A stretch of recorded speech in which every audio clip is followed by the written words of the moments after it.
Well, hello everybody. This is Philip Martin, and this is the OnFilm on video column. And here we are in a beautiful May day. God, we're into May again already, which means that for the movie theaters, at least for the movie business, summer is practically here. And it's an interesting dynamic because I think that a lot of people have gone back to the theaters. People are going back to the theaters. Every week we're getting movies that are released theatrically, and though we haven't really seen, we've seen the occasional Mortal Kombat, which is one of those Warner's products that's also released on HBO Plus. And theatrically at the same time, and I'd be really interested in the breakdown of the number of people, just the numbers of people who saw that in the theater versus the people who've watched it at home on their TV sets. I would guess, and I'm just guessing, that a large percentage of that audience that would make that type of film a priority to see it on a big screen, whereas something like let's say Nomadland, I don't know that there's a huge drive to see that on the big screen. And one of the reasons that may be is that the audience for Nomadland may be a little bit more concerned about safety concerns, and the pressures of the pandemic may have them a little bit more worried than your average Mortal Kombat go-seer. But I'm not sure. There's nothing scientific about that.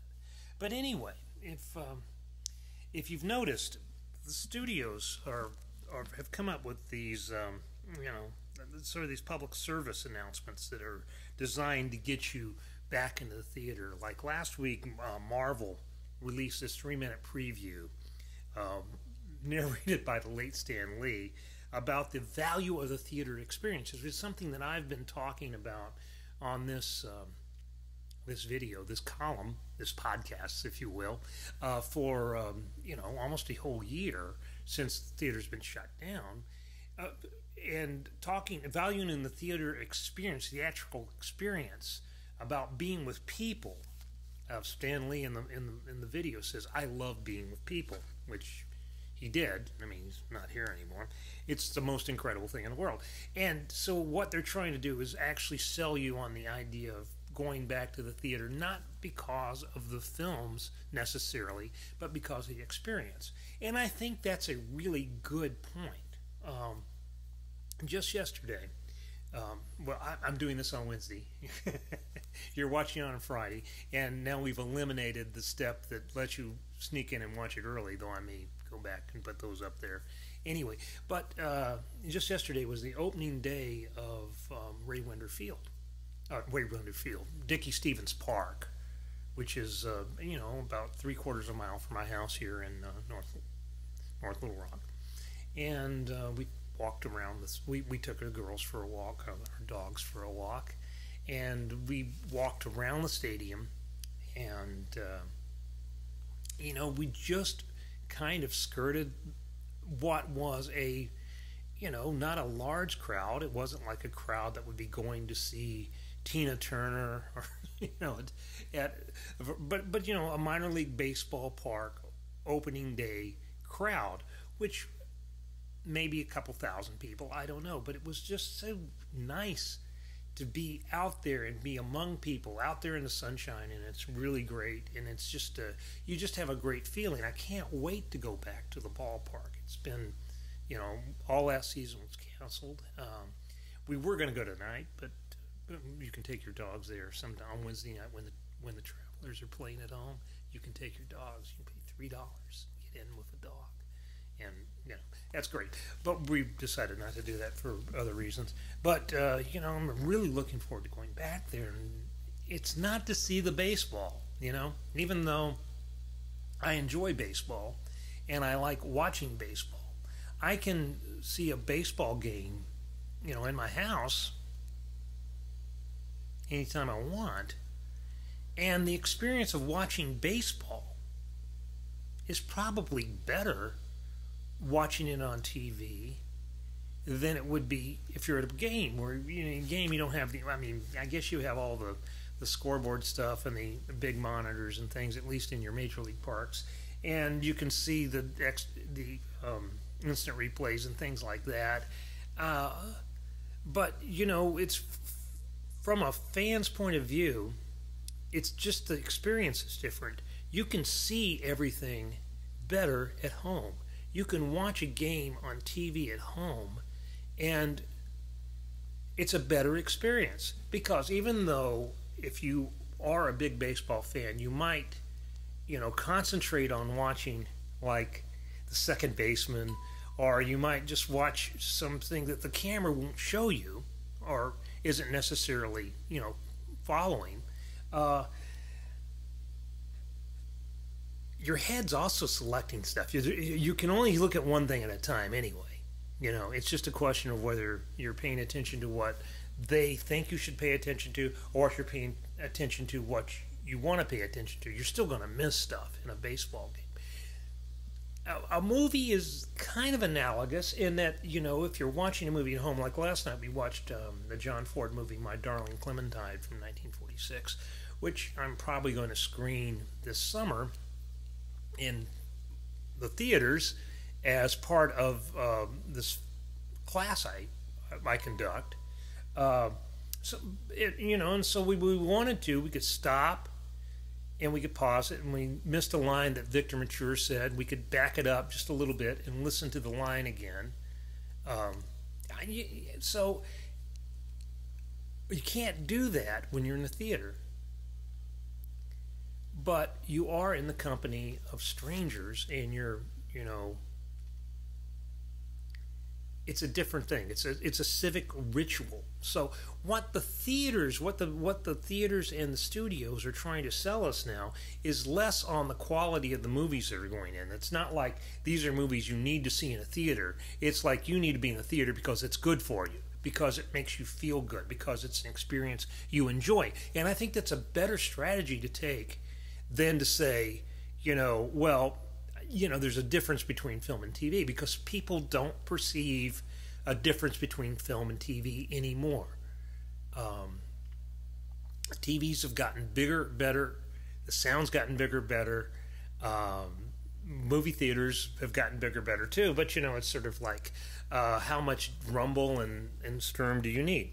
Anyway, so and then Stan Lee spot ends up with him telling, "See you at the movies," which it's kind of bittersweet that Stan Lee is narrating this thing, and I thought that was a little strange.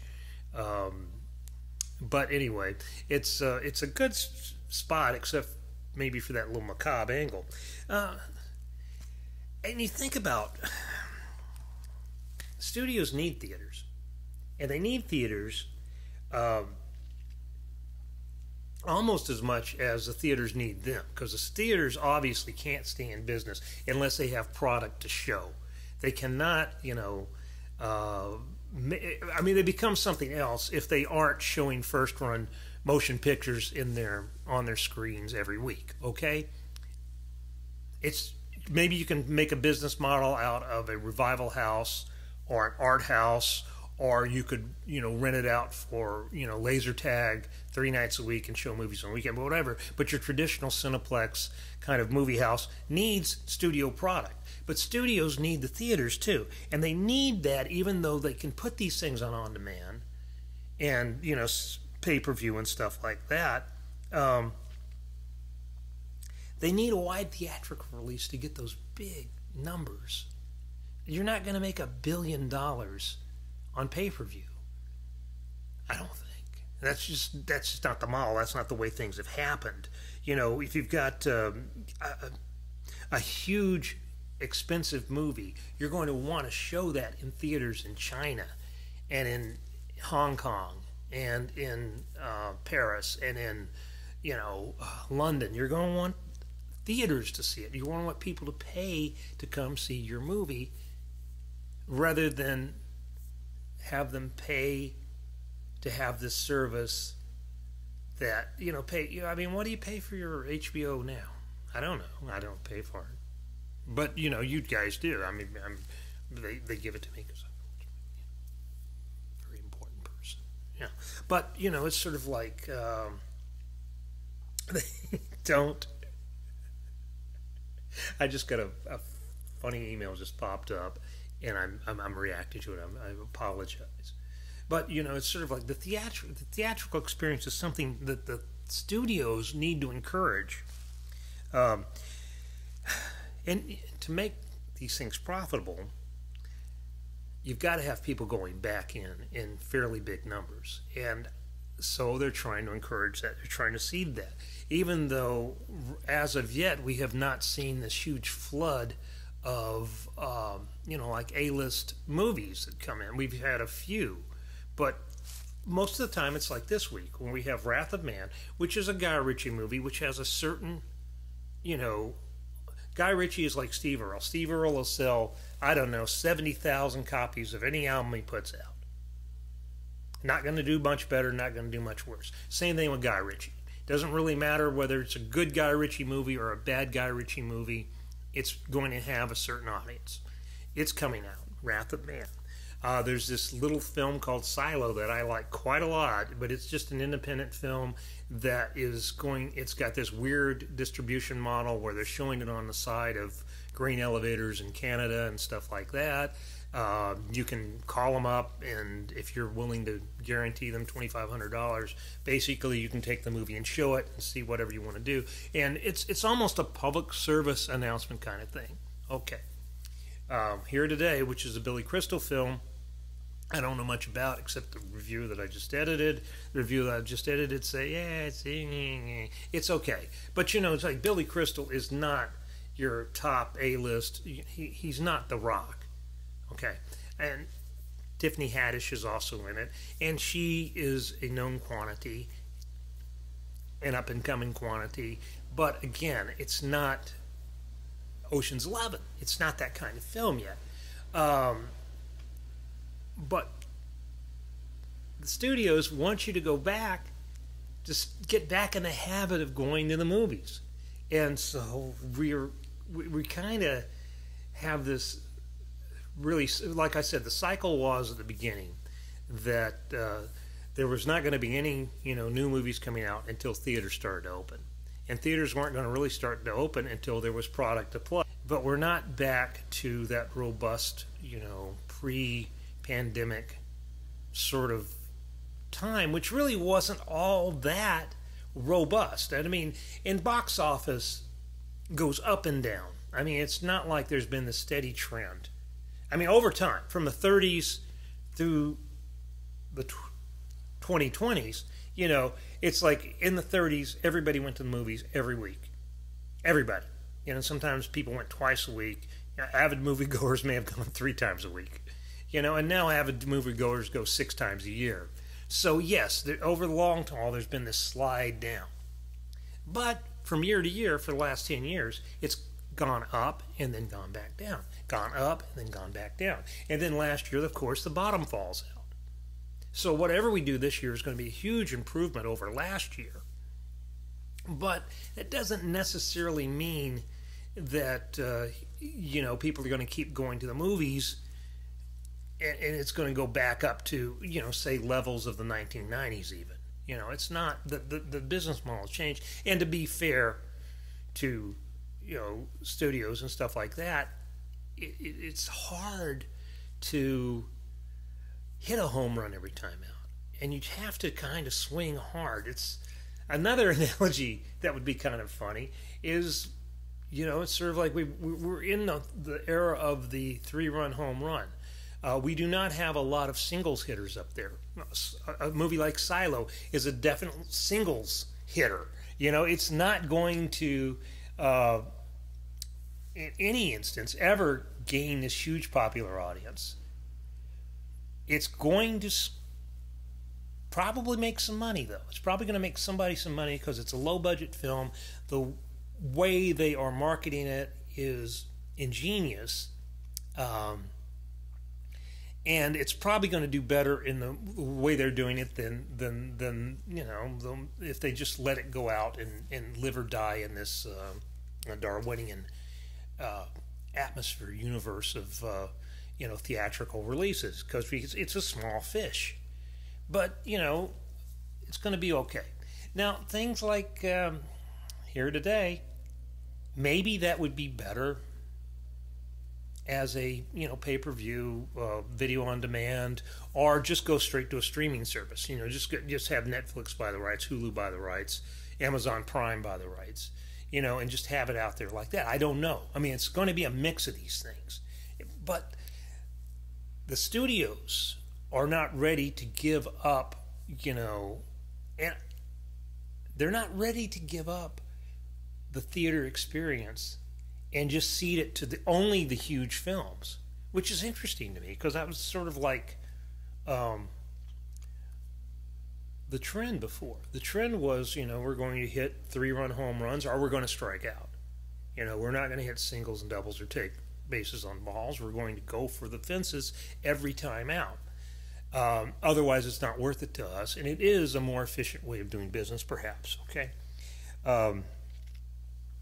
Now it seems to be like the Marvel movies that are coming out this year. None of them have a huge, big here. I mean, I'm looking forward to Black Widow because I've seen the trailer, and I like Scarlett Johansson and David Harbour, and it looks like it might be an interesting, fun Marvel movie. Even though I'm not a huge fan of superhero movies, as you guys know, but it's not a guaranteed smash hit. Iron Man, Spider-Man, Captain America type thing, Avengers type thing. It is going to be one of their lower key things. All the Marvel movies that are coming out this year are going to be lower key things. So, I don't know. The answer is I don't know.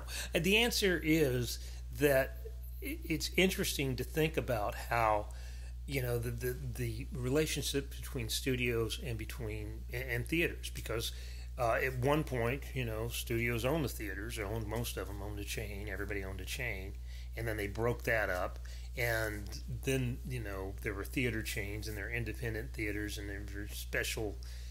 There's it's sort of like you need the chains, you can kind of ignore the indie guys, or the indie guys would play a different kind of movie than the chains, as we've seen in Little Rock, because we've seen Matt Smith at Riverdale, and before that at Market Street, really be aggressive in bringing in foreign and art house movies. So a place like Little Rock, which is, maybe the 100th largest media market in the country, would get better,